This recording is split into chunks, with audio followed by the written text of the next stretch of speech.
Hello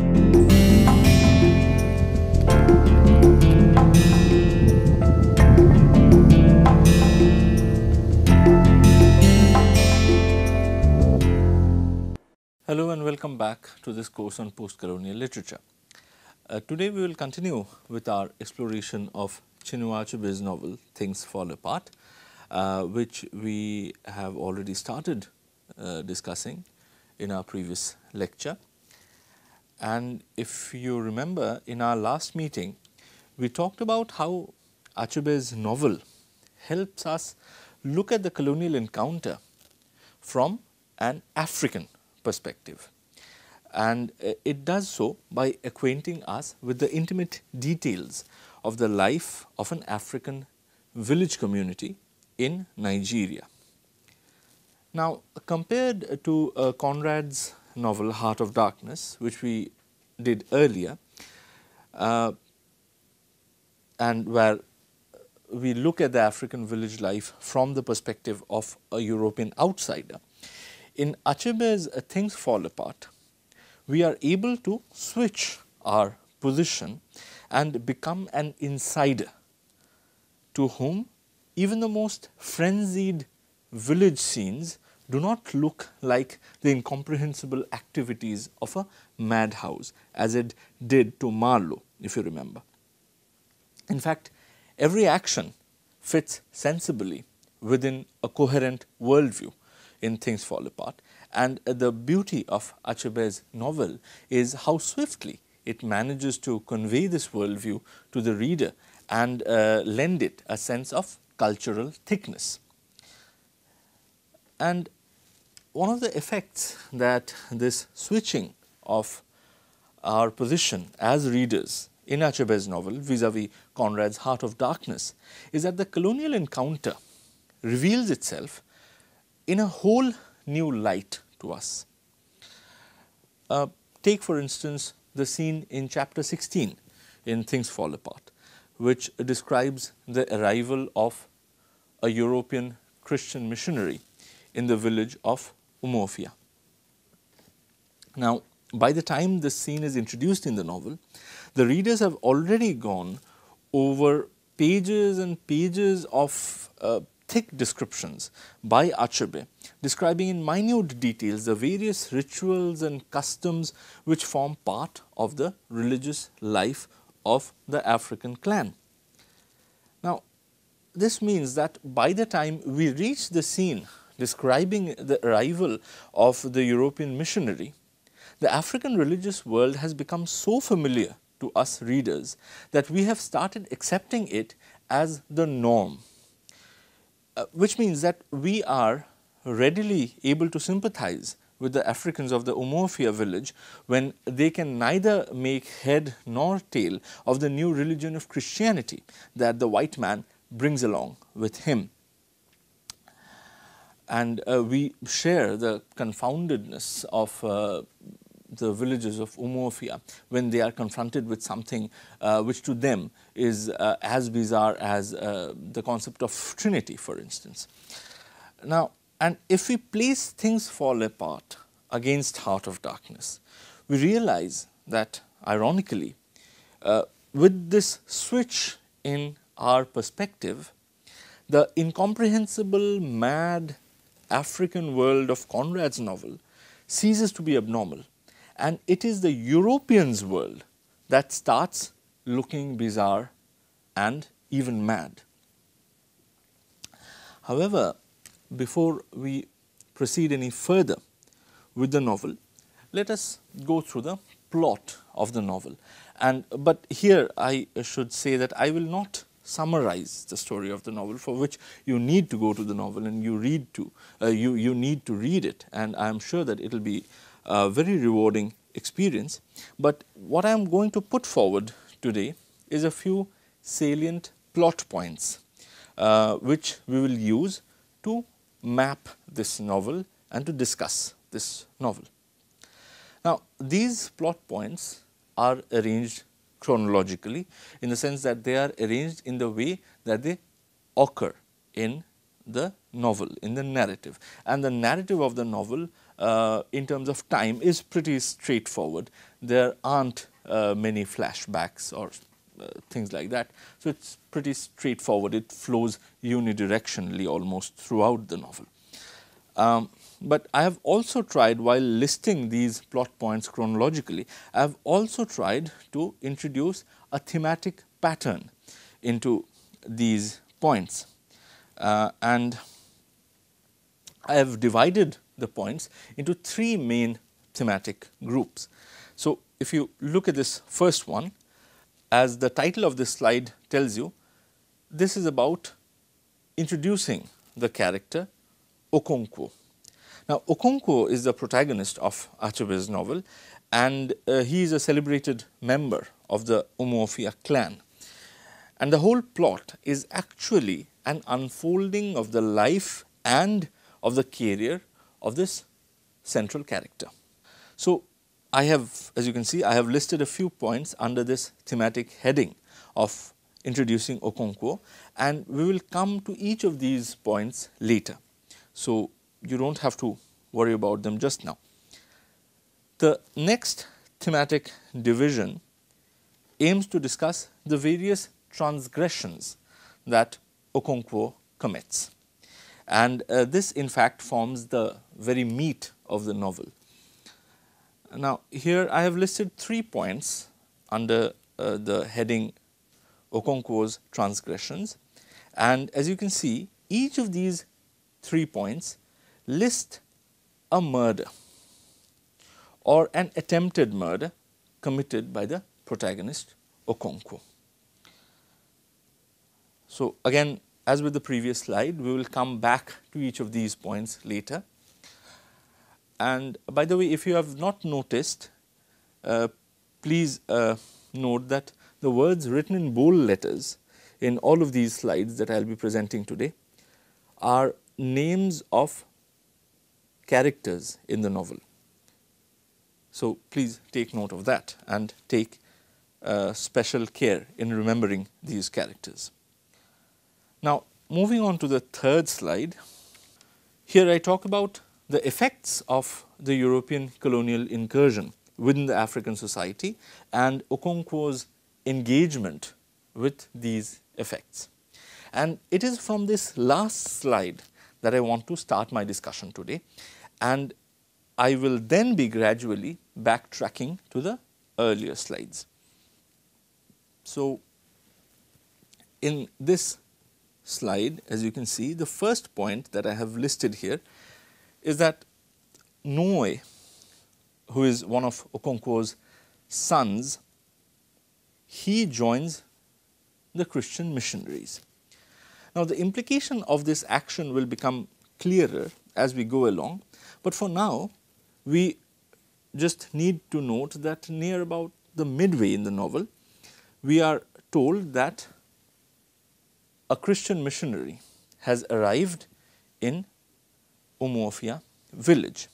Now, here I would like to clarify a point that though I keep referring to the village society of Umuofia, and though even while reading the novel you will come across the phrase the village of Umuofia, Umuofia is actually the name of a clan in the novel, a clan which belongs to the Igbo tribe, and this clan inhabits not one but 9 different villages, but these 9 different villages are nevertheless geographically and culturally very closely interlinked and well knit together. So, when I am referring to Umuofia, I am actually referring to this entire village community. And here you should also note that there are different names given to these 9 villages, and the 2 important names are that of Igwedo, which is Okonkwo's own home village, and later on if you read the novel you will see that Okonkwo gets exiled from his home village and he then moves to the village of his mother, home village of his mother, which is Banta.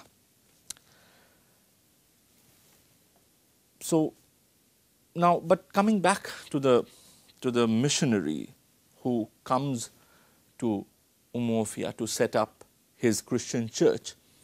His name is Mr. Brown, and though Mr. Brown's agenda is to convert Africans to Christianity, he avoids antagonizing the inhabitants of Umuofia, and he avoids going into any direct confrontation with them. But soon enough, Mr. Brown dies and is replaced by another figure named Reverend James Smith, who, unlike Mr. Brown, has a stricter outlook, and he does not believe, for instance, in putting up with the rituals and observances of the people of Umuofia, which he considers unchristian and therefore barbaric any which way. And in this new vitiated atmosphere of conflict and confrontation that Reverend Smith creates, a new Christian convert, an African but converted to Christianity, who goes by the name of Enoch, he does something drastic. He goes to an annual fest that is going on in Umuofia village, and there he performs an act of sacrilege. He humiliates a representation of an ancestral spirit, which is a great humiliation indeed. And in an act of revenge, the people of Umuofia then burns down the house of Enoch as well as the church of Reverend Smith. And by doing so, they bring out the conflict between the newly arrived Christians and the villagers of Umuofia out into the open. Now, the European District Commissioner takes a very strong view of this arson case, and as the second point in this slide suggests, he arrests the leaders of Umuofia and humiliates them by putting them in jail. After the release of the leaders, Okonkwo takes a decisive action against this incursion of colonial authority into the traditional village life, and he kills the leader of the court messengers who had come to the people of Umuofia as representatives of the European District Administration. But what Okonkwo fails to do is he fails to enthuse his fellow villagers to wage war against the white man's authority, and finally, failing to do so, he commits suicide. Now, this story, as I have just narrated it to you, might appear to be a tale of a great African warrior engaged in a solitary fight against colonial oppression to protect the dignity of his own people. But this would be a simplistic reading of the narrative, because if we trace back the life and career of Okonkwo and his previous engagement with his own community and his own family, we will see that Achebe paints a much more complex picture of the colonial situation and the subjugation and downfall of the Umuofian village community. Now, to understand this complex picture, I think we should start at the very beginning and try and understand the character of the protagonist Okonkwo better. Now, Okonkwo is introduced early in the novel as the son of a person called Unoka.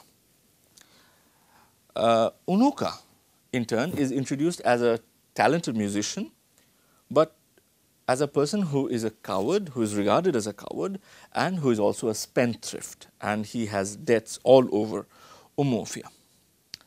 Now, Okonkwo, from his very childhood, feels ashamed about his father, and his entire character is in turn shaped by a desire to separate himself from the kind of identity that his father has in Umuofia, and to fashion himself as an absolute contrast to his father, as someone who is physically strong and courageous as against the cowardliness of his father. And this physical strength, physical prowess and manliness, courage, etc., these are precisely the virtues that are also shown as very highly respected by the Umuofian society in general. So, Okonkwo proves his prowess by defeating a famously in a famous match, he defeats a well-known wrestler called the Cat, and from then on he rises to become one of the tallest leaders of the Umuofia clan, who supports a large family with his wealth and has a number of wives and a number of children. Now, what is ironic, however, is that this very physical prowess, which earns Okonkwo so much respect within the village society, also frequently brings him in conflict with the rules and customs of the village community. Having said this, I would also like to point out here that Okonkwo never deliberately flouts any of the traditional regulations, but rather his very attempt to exercise his physical strength, a leader of the village community, forces him to transgress the limits established by the Umuofian law.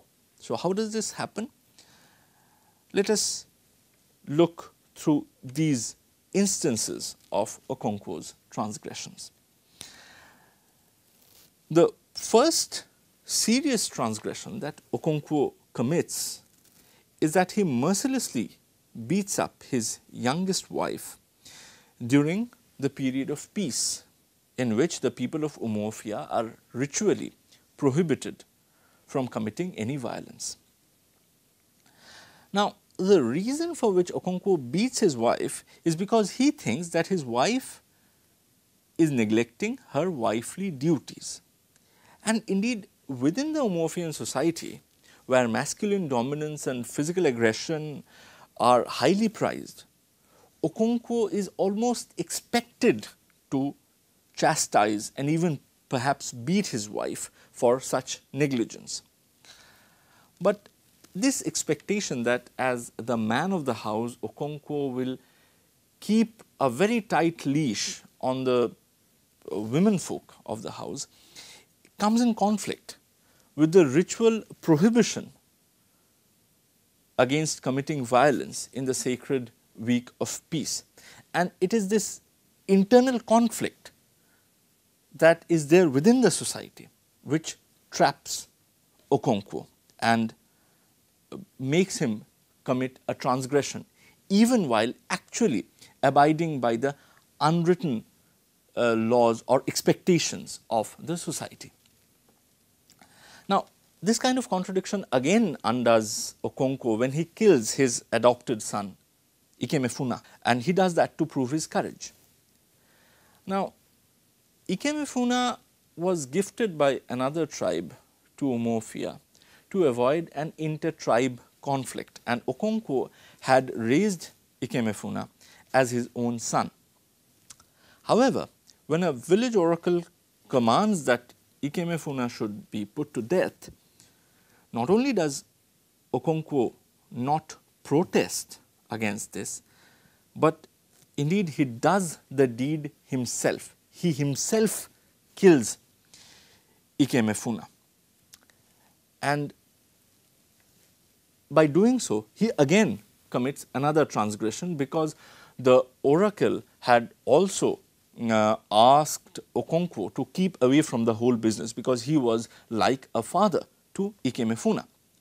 But the reason that Okonkwo murders Ikemefuna is that, as I have already told you, he constantly is haunted by the fear that others might think that he is weak.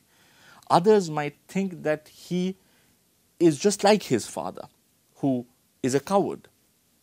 And therefore, Okonkwo is always under this tremendous pressure to prove his masculine prowess by acting it out, by beating his wife, by killing his adopted son, or, as in the third case, where his transgression results in an accidental killing of a 16-year-old son of a clansman, and he accidentally kills him when sort of his loaded gun fires at the boy and shoots him down. And this loaded gun, which accidentally fires and kills the boy, acts as a perfect metaphor of Okonkwo, who also, just like the loaded gun, acts as a loose cannon throughout the novel, who is powerful. Yet it is this very power which makes Okonkwo a destructive force, just like the gun.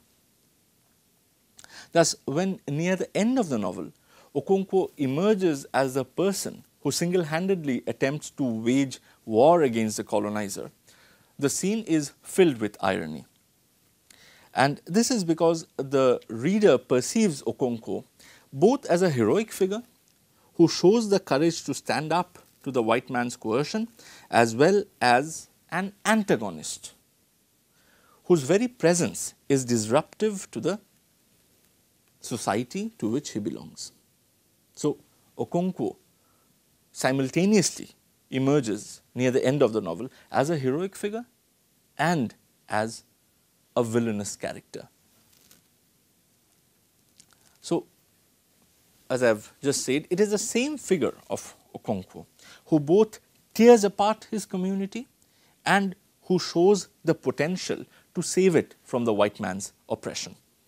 Thus, as the reader realizes, the colonial subjugation of Africa, as Achebe depicts it in this novel, is not the simplistic story of a strong European aggressor conquering and subjugating the weak Africans.